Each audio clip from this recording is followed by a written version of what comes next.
Hello အားလုံးပဲမင်္ဂလာပါ React Channel ကနေပြီးတော့ပြန်လည်ကြိုဆိုပါရစေကျွန်တော်ဒီနေ့ကျွန်တော်တို့ဘယ်လိုပြောမလဲခောက်ဖုံးနေပေါ့နော်ခောက်ဖုံးမှာ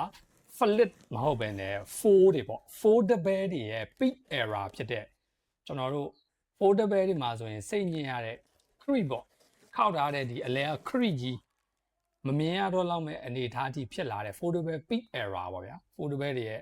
အထွတ်အထိပ်ကာလကိုရောက်လာတဲ့ Oppo Find and 6အကြောင်းကိုကျွန်တော် unboxing လုပ်ထားတဲ့ video လေးကိုကျွန်တော် reaction လုပ်ပေးမှာဖြစ်ပါတယ်ကျွန်တော်တို့ foldable တွေကတော့ Samsung ကနေပြီးတော့မှစပြီးတော့ innovation စလုပ်တယ်အဲ့ဒီကနေမှနောက်ပိုင်းဒါ China brand တွေကလိုက်လာတာပေါ့နော်အခုဆိုရင်ဒါ Oppo ဆိုရင်လည်းဒါ Find and 6ဆိုပြီးတော့မှ generation 5ခုလား6ခုလားအဲ့လောက်ဒီပါကိုရောက်လာပြီဒါကတော့ Find and 6ရဲ့ browsing ပုံစံလေးဖြစ်ပါတယ် Oppo Find and 6ခဲရောက် browsing လေးနဲ့ပေါ့နော်ကဲအဲ့တော့ unboxing လေးလုပ်ကြည့်မယ်အဲ့ထဲမှာဘာတွေပါလဲဘယ်လိုပုံစံလေးရှိလဲဘယ်လောက်ထိလမ်းနေလဲတစ်ချက်တော့ကြည့်ကြည့်အောင်ပါ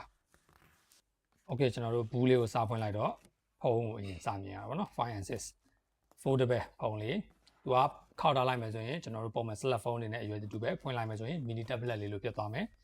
အဲ့ဒါကိုကျွန်တော်တို့ foldable လေးလို့ခေါ်တာပေါ့နော် Okay ကျွန်တော်တို့ဖုန်းကိုဖယ်လိုက်ပြီးတော့အောက်မှာစက္ကူပေါက်လေးတွေ့ရတယ်စက္ကူပေါက်ထဲမှာ original ပါလာတဲ့ cover တွေနဲ့ manual guide တွေရှိမယ်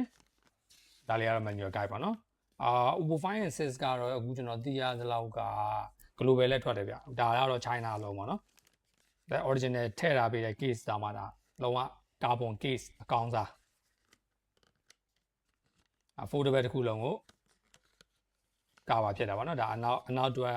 cover နဲ့အရှေ့ဘက်အတွက် cover နှစ်ခုလုံးထည့်ထားပေးတယ် cover လည်းပပလေးဒါကတော့အရှေ့ဘက်အတွက် cover ပါနော်ပြီးရင်အောက်မှာလှမ်းမြင်ရတဲ့အတိုင်းပဲ SIM ejection tool လေးရယ် R20 ဝင် R20 ကြိုရယ်ပါတယ်သူကလုံးဝ flash ကြီးတာမှာသူက A to C နဲ့ပဲသူထည့်ထားပေးတော့မှာပေါ့နော်အခုတည်း Oppo ကတော့အဖြူအောင်ကြို